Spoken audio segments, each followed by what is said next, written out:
Hey, happy Friday, everyone. Hope you are doing well. It's the last day of school before our winter break, and today is a holiday sweater day. As you can see, show you a little bit. It's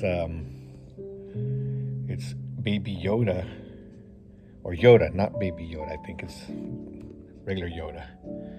Presents. I don't know if you can read that. I'm trying to. Are the way. Presents are the way. Anyways, you can tell I'm a Star Wars fan. Anyways, this is the last day of school before our winter break. I think I said it already, so everybody's excited, or will be excited. I'm here. Nobody's here yet. It's around 6:30 in the morning, and I always get here early.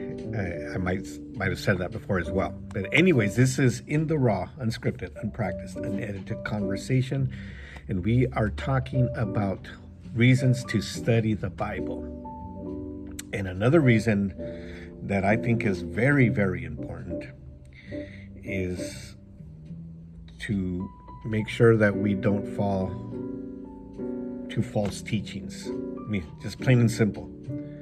There's a lot of people out there that teach the word, but it's, they interpret it a different way, or they have a different perspective. And the Bible warns against people like that, that the Bible calls them false teachers or false teachings.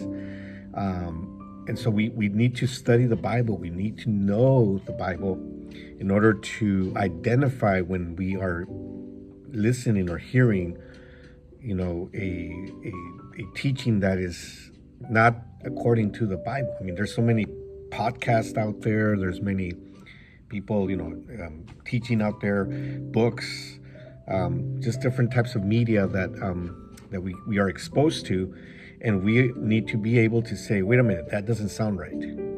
That doesn't sound what the Bible says.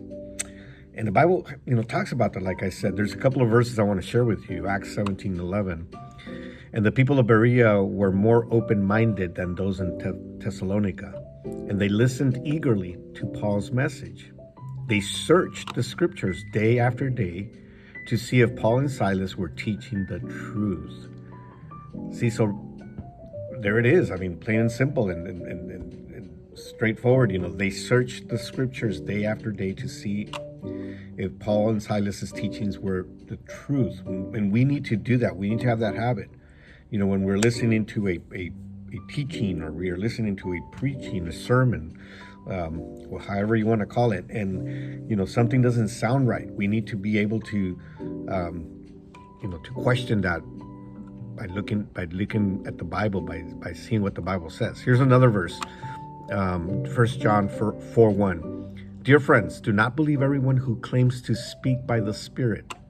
You must test them to see if the Spirit they have comes from God, for there are many false prophets in the world. And so here, John is talking about testing them. And how do we test them?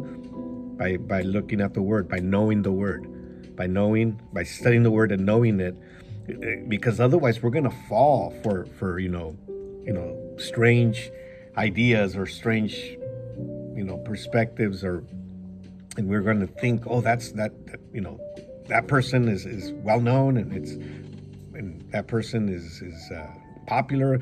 They must be speaking the correctly. They must know what they're talking about. But no, we have to always question things according to the Word. And whenever I get up and teach, or in a congregation or a church, I always tell people, please do not take my word for it. I'm speaking out of the Bible, but I give them that assurance. Don't just take my word for it. Prove it with what the Bible says. Test me. In other words, and that's what John is saying here. Test. Everybody who claims to speak by the Spirit, test them. I've myself have caught some people, that were teaching or preaching or, exposing, the word, And I've caught some people saying things that are not, in accordance to what the Bible says. And so we need to make sure that we are careful with that, and it's all for our spiritual health, so that we can grow healthy, spiritually speaking. All right. Well, I hope you have a great weekend, and we will talk to you soon.